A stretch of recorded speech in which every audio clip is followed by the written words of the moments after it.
బొల్లారంలో 56 లక్షలకే gated కమ్యూనిటీలో 2 BHK flat. Just call. నమస్తే, welcome to మనం టీవీ. నా పేరు వాలి. ప్రస్తుతం నాతో పాటు స్టూడియోలో ఉన్నారు ప్రముఖ రాజకీయ విశ్లేషకులు అంకంరావు గారు. వారితో మాట్లాడదాం. అంకంరావు గారు నమస్కారం సార్. నమస్తే అమ్మా. సార్, మాజీ ముఖ్యమంత్రి వైఎస్ జగన్మోహన్ రెడ్డి గారు 5 సంవత్సరాల కాలానికి పాస్పోర్ట్ తీసుకున్నారు. ఇంకా ఆయన పాస్పోర్టు అనుమతి వచ్చింది కానీ ఆయన ఇంకా కోర్టుకెళ్ళి తీసుకోలేదు. ఇప్పుడు గనక ఆయన దేశం వదిలి వెళ్ళిపోతే మళ్ళీ ఆంధ్రప్రదేశ్కి రాడు, మళ్ళీ ఇండియాకి రాడు. ఎందుకంటే ఆయన మీద చాలా కేసులు ఉన్నాయి. ఆ కేసులు భయం పట్టుకుంది. ఒకవైపు 10 ఏళ్ల నుంచి ఈ అక్రమస్తుల కేసు ఉంది. ఈ 5 సంవత్సరాల విధ్వంసానికి సంబంధించి కూడా అనేక కేసులు నమోదు కాబోతున్నాయి. ఆ భయం ఉంది కాబట్టే ఇప్పట్లో రాడు, వెళితే ఎప్పుడు వస్తాడో తెలియదు. ఇలాంటి చర్చ అయితే చాలా బలంగా జరుగుతోంది. నిజమేనా? సహజంగానే అతనికి 2వ తారీఖు నుంచి 25వ తారీఖు వరకు విదేశాలకు వెళ్ళి రావడానికి అవకాశం ఇచ్చారు.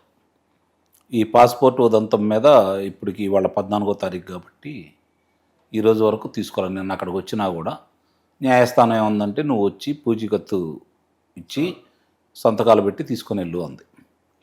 అంటే దాని అర్థం ఏంటంటే ఇక ఏ విచారణకైనా నేను హాజరవుతాను, నేను పాల్గొంటాను, ఎగ్గొట్టను అని చెప్పని హామీ ఇచ్చిన దాని కింద లెక్క అనమాట.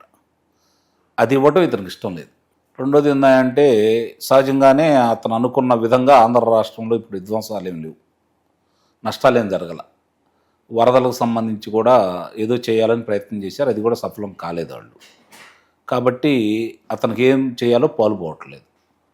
రెండోది మీరు అన్నట్టు కేసులన్నీ ఒకదాని మీద ఒకటి, అభియోగాలన్నీ ఎదురు చూస్తూ ఉన్నాయి. తరువాత ఇప్పుడు ఎవరైతే అభియోగాలు ఎదుర్కొంటున్నారో తర్వాత ఎవరి మీద ఉందంటే జగన్మోహన్ రెడ్డి, సజ్జల రామకృష్ణారెడ్డి పేర్లు వినపడుతూనే ఉన్నాయి. కాబట్టి వీటన్నిటి నుంచి తప్పించుకోవాలి అంటే దేశం వదిలిపెట్టి వెళ్ళిపోవాలి. ఇప్పుడు ఒకవేళ న్యాయస్థానం ఇచ్చిన వెసులుబాటుని ఆధారం చేసుకొని వెళ్ళి ఇప్పుడు వస్తాడు, మళ్ళీ కొరతాడు. చూడండి, ఈ తడవ ఇవన్నీ ఈ లోపు కనుక ఇక్కడ ఏదన్నా తీవ్రంగా ఉండి ఇబ్బందులు కనుక ఉండేటైతే వచ్చేవాడు కాదు. ఓకే. కానీ ఇప్పుడు పెద్దగా ఇక్కడ ప్రతిఘటనలు లేవు, అతనికి చర్యలు కూడా అంత వేగంగా లేవు. దానివల్ల కొంచెం అట్లా వచ్చి వెళ్ళే ఆలోచన చేస్తున్నాడు. ఇప్పుడు కనుక తీవ్రం అయ్యి అప్పుడు మళ్ళీ ఏదో విధంగా పెట్టుకుంటాడు. సరే, ఇప్పుడు జత్వాని కేసులో 3 IPS మీద చర్యలు ఉంటాయి అంటున్నారు. వాళ్ళని అరెస్ట్ చేసే అవకాశం కూడా ఉందంటున్నారు. ఆ తర్వాత నెక్స్ట్ వేసేది సజ్జలని వేస్తే కనుక జగన్మోహన్ రెడ్డి ఇక విదేశాల్లో ఉంటే రాడేమో బహుశా. అంటే జత్వాని విషయంలో ఆ 3 ఎవరైతే ఉన్నారో PSR ఆంజనేయులు, విశాల్ గున్ని, క్రాంతిరాణి టాటా, వాళ్ళని అదుపులో తీసుకుంటారని మీరు భావిస్తున్నారా? నేనైతే భావించట్లా. ఓకే. ఎందుకంటే దానికి ఇప్పుడు నిన్న ఉదయం నుంచి సాయంత్రం దాకా ఆ అమ్మాయి ఇచ్చే ఫిర్యాదును తీసుకోవడానికే అంత కాలయాపన చేసిన వాళ్ళు ఆ అధికారుల మీద చర్యలు తీసుకుంటారని, ఆ అధికారులను ముందు వాళ్ళని సస్పెండ్ చేయాలి కదా. మరి ఎందుకు చేయట్లేదు? వాళ్ళ ప్రొసీజర్ ప్రకారం పోవాలి కదా సార్. అది ప్రొసీజరే కదా అది. ముందుగా వాళ్ళని విధుల నుంచి తప్పించాలి. తర్వాత వాళ్ళకి మీరు ఇప్పుడు చేయడానికి ఏం లేదు, మీరు ఆల్రెడీ ఇప్పటి నుంచో వాళ్ళు విధుల్లో లేరు, వాళ్ళని విచారించాలంటే వాళ్ళ మీద చర్యలు తీసుకోవాలంటే సస్పెండ్ చేయాలి కదా. అవి ఎందుకు ఇప్పుడు దాకా మేనమేషాలు లెక్క పెడుతున్నారు? ఒకళ్ళు కాదు, ఇద్దరు కాదు కదా. జరుగుతున్న పరిణామాలు చూసుకుంటా ఉంటే చాలా విషయాల్లో చాలామంది అధికారులు వాళ్ళ మీద సాక్ష్యాధారాలు స్పష్టంగా ఉన్నా కూడా కనీసం వాళ్ళ విధుల నుంచి వీళ్ళైతే విధుల నుంచి తప్పించారు, మిగిలిన వాళ్ళు విధుల్లోనూ కొనసాగుతానే ఉన్నారు కదా. వాళ్ళ శాఖపరమైన చర్యలు తీసుకోవాలంటే ముందు సస్పెండ్ చేయాలి కదా. అవును. మరి అది చేయకుండా ఎప్పుడు అది ముందు అసలు వాళ్ళు అరెస్ట్ చేయాలంటే ప్రొసీజర్ అంటే ఒకటి ఉంది కదా, కేంద్రం నుంచి రావాలి కదా. వీళ్ళైతే కాదు కదా, IAS కానీ IPSలకు సంబంధించి వీళ్ళ అభియోగాలు మాత్రం మోపగలరు. కేంద్రం కదా దాని మీద విచారణకు అనుమతించాల్సింది. అంటే కేంద్ర సంస్థలు వాళ్ళ ఆధీనంలో కదా వీళ్ళు ఉండేది. మరి అన్నప్పుడు వీళ్ళు ఎలా చేస్తారు? మనం ఆశపడుతున్నాం అంతే. కళ్ళ ముందు కనపడుతున్న చాలా ఉదంతాలు ఉన్నా కూడా కేసు అయితే నమోదయ్యి ప్రాథమికంగా కొన్ని ఆధారాలు సంపాదించి ఇన్ఫర్మేషన్ ఇస్తే ఎట్లా చేయాలో అది నడుస్తుంది కదా సార్. 2 రోజులు లేట్ అయినా కానీ తప్పు చేస్తే శిక్షింపబడాలి కదా, ఏ స్థాయి అయినా ఎవరైనా సరే. శిక్షింపబడాలి మనం కోరుకుంటున్నాం. చట్టం అనేది కొంతమందికి చుట్టమైంది కదా.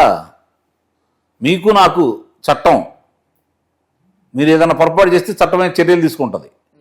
ఇదే న్యాయ వ్యవస్థ మన మీద చర్యలు తీసుకోమంటుంది. ఈ రక్షణ వ్యవస్థ వచ్చేసి మన అదుపులో తీసుకుంటారు.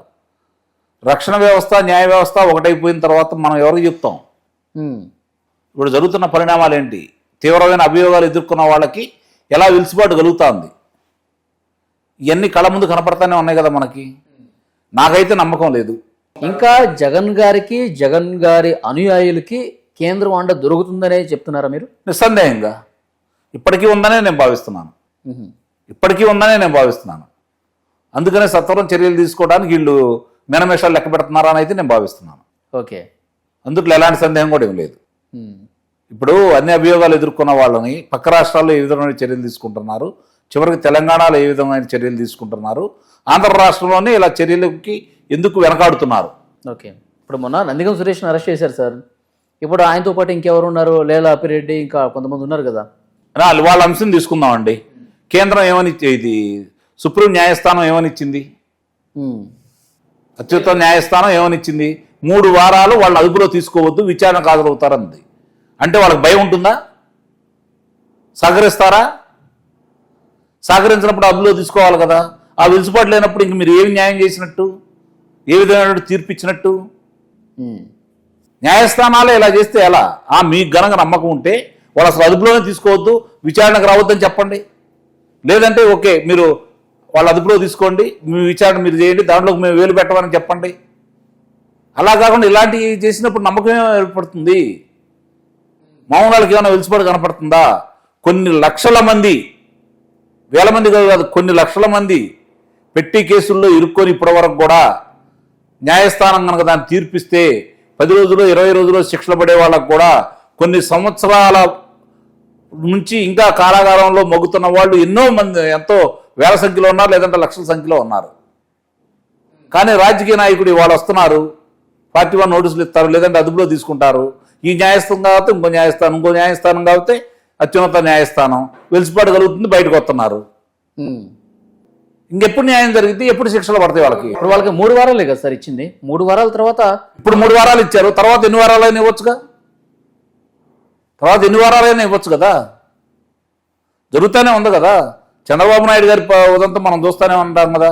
17A గురించి ఎన్నాళ్ళవుతుంది, ఎందుకు దాని గురించి బయటకు తీసుకురావట్లేదు? ఏమిటి, ఎక్కడ న్యాయస్థానం గురించి ఈరోజు మనం మాట్లాడుకోవాలా? ఎవరన్నా మాట్లాడితే తప్పు, న్యాయ ధిక్కరణ, చట్టాన్ని ఉల్లంఘించారు, ముందు వాళ్ళు తీసుకెళ్ళి ఆనేయండి, అప్పుడు పని చేసుకుని వస్తారు వీళ్ళు. ఓకే, చంద్రబాబు నాయుడు గారి విషయంలో మాత్రం ఆయన్ని ఏం చెప్పకుండానే అరెస్ట్ చేసేసి లోపలేసేసారు కదా.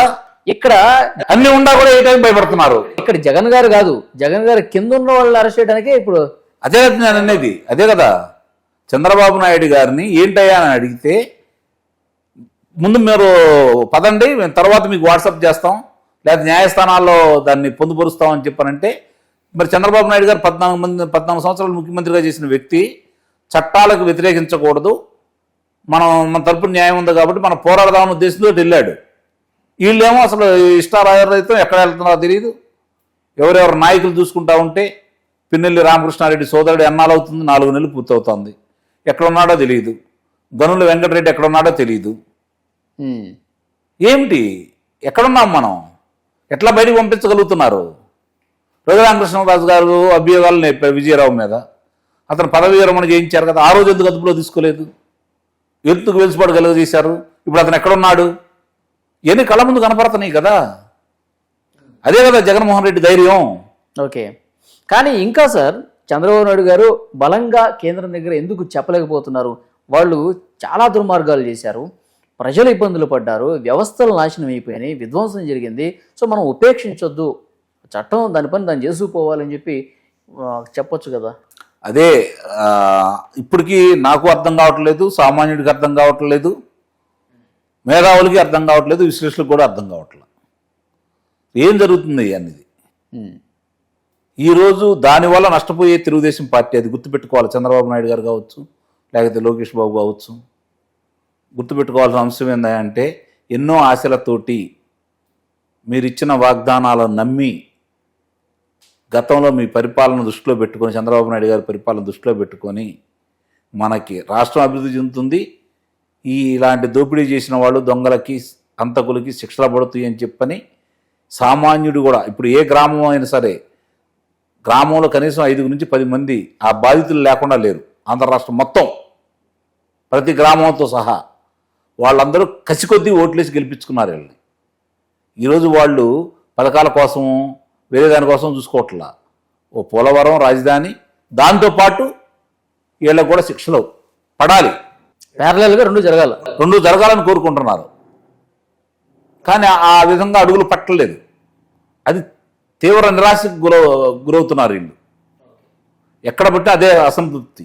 ఓకే, అది దావానంగా మరి దహించగలిగే మేల్కొనాలి. ఎస్, చూద్దాం సార్ ఎట్లా మేల్కొంటారు ఏంటనే చూద్దాం. ఒక అసంతృప్తి ఉన్నమాట వాస్తవం. సో పై స్థాయిలో కూడా ఆ అసంతృప్తి అయితే ఉంది డెఫినెట్గా. ఇక భవిష్యత్తులో ఎలాంటి పరిణామాలు ఉంటాయి, ఎక్కడైనా మేల్కొని అటువైపు అడుగులేస్తారని ఆశిద్దాం. Thank you very much. Thank you.